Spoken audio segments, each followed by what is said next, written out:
Good morning students. Cauchy mean value theorem अगदी साध्या आणि सोप्या भाषेत तुम्हाला समजेल असा सांगत आहे.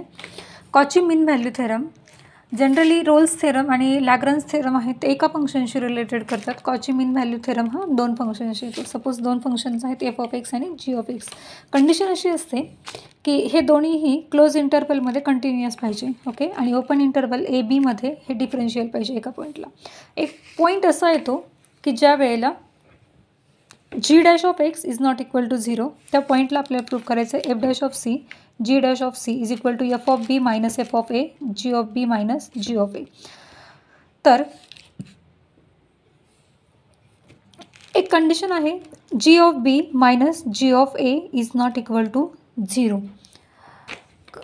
तुम्हाला एक फंक्शन कन्सिडर करता येईल f of x capital F of x is equal to small f of x and g of x. Rolle's थेरममध्ये पाहिलेले आहे.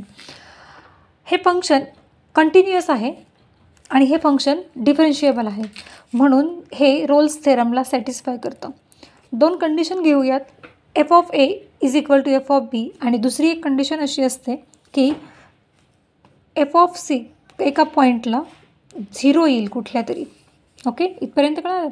F of a according to this condition f of a plus a g of a f of b is equal to a g of b. ज्यामध्ये एक point C असा consider होईल शेवटी की त्याची किंमत काय येईल एक विल बी एक्झिस्ट 0 टिल 0 आणि त्या पॉईंटला आपल्याला कन्सिडर करायचं असतं की f dash of c and g dash of c. Minus a is equal to याला इन्व्हर्ट केलं आहे फक्त f of b minus f of a upon g of b upon g of a.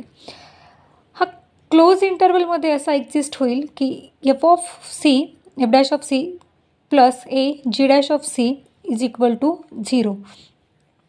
F dash of C is equal to right साईडला घेतल्यानंतर minus A G dash of C F dash of C upon G dash of C is equal to minus A. Minus एची value आपण इथे काढलेली आहे आणि ती इथे पुट करून देऊयात आणि या पद्धतीने f dash of c g dash of C f of b minus f of a g of b minus g of a एका पॉईंटला जिथे त्याची व्हॅल्यू 0 नाही आहे अशा पॉईंटला हे फंक्शन आपल्याला प्रूफ करता येईल आणि हा आहे कॉची मीन व्हॅल्यू थेरम. फक्त दोन कंडिशन याच्यामध्ये इम्पॉर्टंट असतात की एक फंक्शन कंटिन्युअस पाहिजे ते ओपन असेल तर ते डिफरन्शियल पाहिजे आणि क्लोज्डमध्ये ते कंटिन्युअस पाहिजे.